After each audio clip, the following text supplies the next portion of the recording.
Opinions stated by various contributors to the Money and Business Show and related programs are not to be considered as endorsed by Radio Shalom, its employees. Visitors to this program are urged to use their own discernment to draw their own conclusions. Please read your prospectus and consult with your own investment advisor.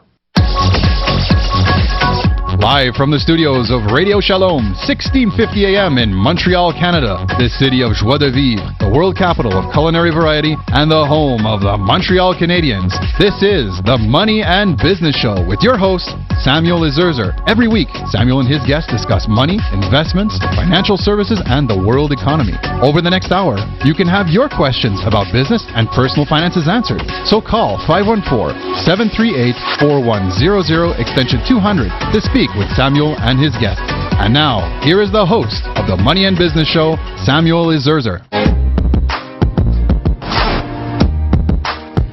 The Federal Reserve Bank of New York has released data that indicates student debt figures have exceeded aggregated auto loan, credit card, and home equity debt balances, becoming the second largest debt of U.S. households following mortgages.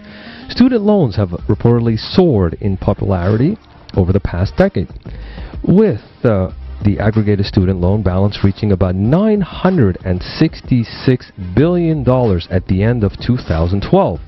According to the Federal Reserve Bank of New York Consumer Credit Panel, the recent study points to a number of reasons why there has been overwhelming student loan growth. First, a weakening in the labor market since 2007, near the peak of consumer debt, has likely lowered graduates' expectations of their future income. The decline in participation in the housing and auto debt markets may also be the result of the graduates decreasing their consumption, and thus debt levels in response to these lowered expectations.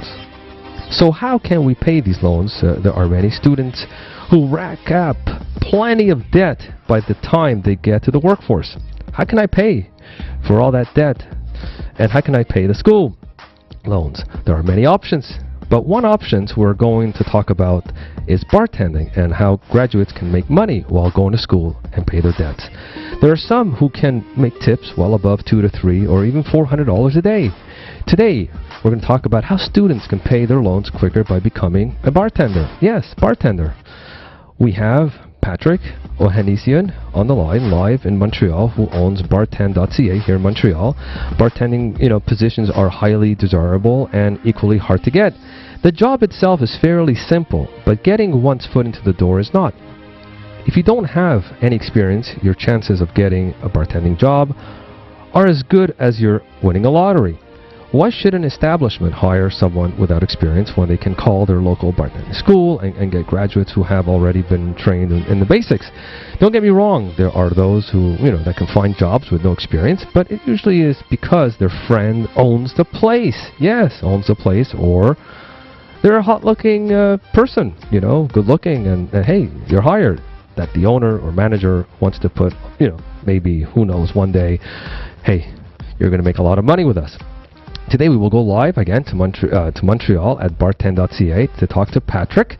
Is also a graduate from Bishop's. The company Bartend.ca is founded in 1981.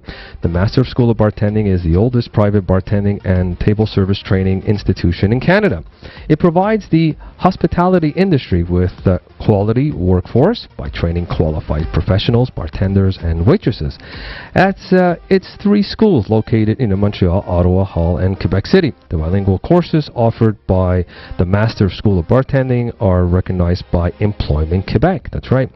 These programs are great for aspiring, bartenders, business owners, and if you just want to know how to, mix drinks and restaurant service personnel, and anyone who has worked or is currently employed in the hospitality industry, may want to improve their skills. Welcome, Patrick. How are you? Oh, I'm doing very well, and thank you for having me here, Sam. Oh, it's a pleasure, actually, Patrick, because I like to talk about this and how students can make money and not ask their parents, look, I need $100, $200, and becoming a bartender or a barmaid, it's not taboo. But Patrick, I hear some of the people in your school, that graduated from there, actually got married. Is that true? Yeah. I assume that a lot of them probably got married because we I mean, we went through so many students since 1981. Okay. And, they met in the classroom. They could have met also during our graduations. And basically, I mean, we have classes during the evening, during the day, on the weekends. So when they leave the class, they're happy. They've learned a new art, and they go for dinner, and then they who knows? And something happens, right? Married. We probably do have a lot of little Bartender.ca children. you never know. Maybe they're listening now. But yes. Patrick, why would someone go to your school? Why would someone go to a school like that? Why? It's really a level of confidence. The most important thing when you go for a job interview is to be able to express to your employer that, yes, I know how to bartend, I'm confident, I can serve the drinks, I can hold a conversation about the subject, and the patron's going to come back. He's going to have a feeling that, hey, this establishment is hiring people that know the industry, and in the hospitality industry, it's an extremely transient business, and the patrons want to feel like the person that's serving them really does know what they're doing and knows the industry and is familiar with the subject, and also is professional. And most employers also now require that new bartenders or barmaids be a graduate of the Master School of Bartending. Well, they look for it, because we have that reputation of our graduates being very well versed in the field. So obviously they're going to want to hire our graduates, and we have. We don't only offer bartending; we also offer table service. Oh, so it's not appreciation, different levels of bartending. So if someone decides I want to go into business, they want to do bar mitzvahs, they want to do weddings, and you name it, bat mitzvahs and all that, and say, look, I want to become a bartender. How do I go by it? I mean, they just go on the internet, right, and they look at bartend.ca and they call, right? Most of them will go online. They'll get the basic information from our website at bartend.ca. Okay. And then once they'll probably have some additional questions that they won't find online, or they can't find it, or whatever. And so they'll give us a ring. And then once we speak to them, then we obviously answer all the questions, and they take a decision as to whether they want to come and meet us or they just want to register directly online. Because most people don't know. They think, I'm just going to learn off a bartender. I'm going to, learn off someone, But the reality is, if they go to school, they can learn in a higher level. Is that right? I mean, we're looking at a higher level of learning. You need a good foundation. You need to. It's nice to be able to learn from a friend, and but if the friend isn't, a professional and hasn't, our teachers are professionals, so you're going to get a good foundation, and then you go out and you practice. You can practice at home. You can practice wherever, at your office or wherever you are, and then you can go to your job interviews. I mean, your friends are good to teach you, but are your friends really professionals? Our teachers are all professionals. They've worked in the field. They're not just teachers. They're people. They're professionals that work in hotels, in clubs, in private clubs. In every sector. Okay, or wedding halls or bar mitzvah halls and so on. I mean, there's a lot of people out there who do want to learn. And how did they get a hold of you, by the way? I know you have a website. Yeah, we have a website, but most people will call us at we have a number. It's 849-2828 in the area code of 514 in Montreal. Everything's on the website, anyways. Okay. But we do have a lot of catering companies that hire our graduates. They're obviously the ones that do the bar mitzvahs and the weddings and the birthday parties and right. A lot of these pre-bridal parties. And how big is this business? How big is this business, the bartending business? It started, it's really funny. No, really, I always wanted to know. With my brother. Yeah, okay. And then we got together and really took it to another level. In the United States, it's a pretty big business, and we got inspired a lot by the American structure in their schools. I guess Canada didn't have in the 80s when we were founded. They did not have schools that were structured properly in that industry, and it just went from there.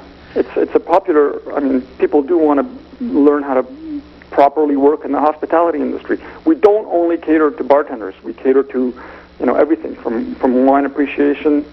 We have a lot of table service graduates.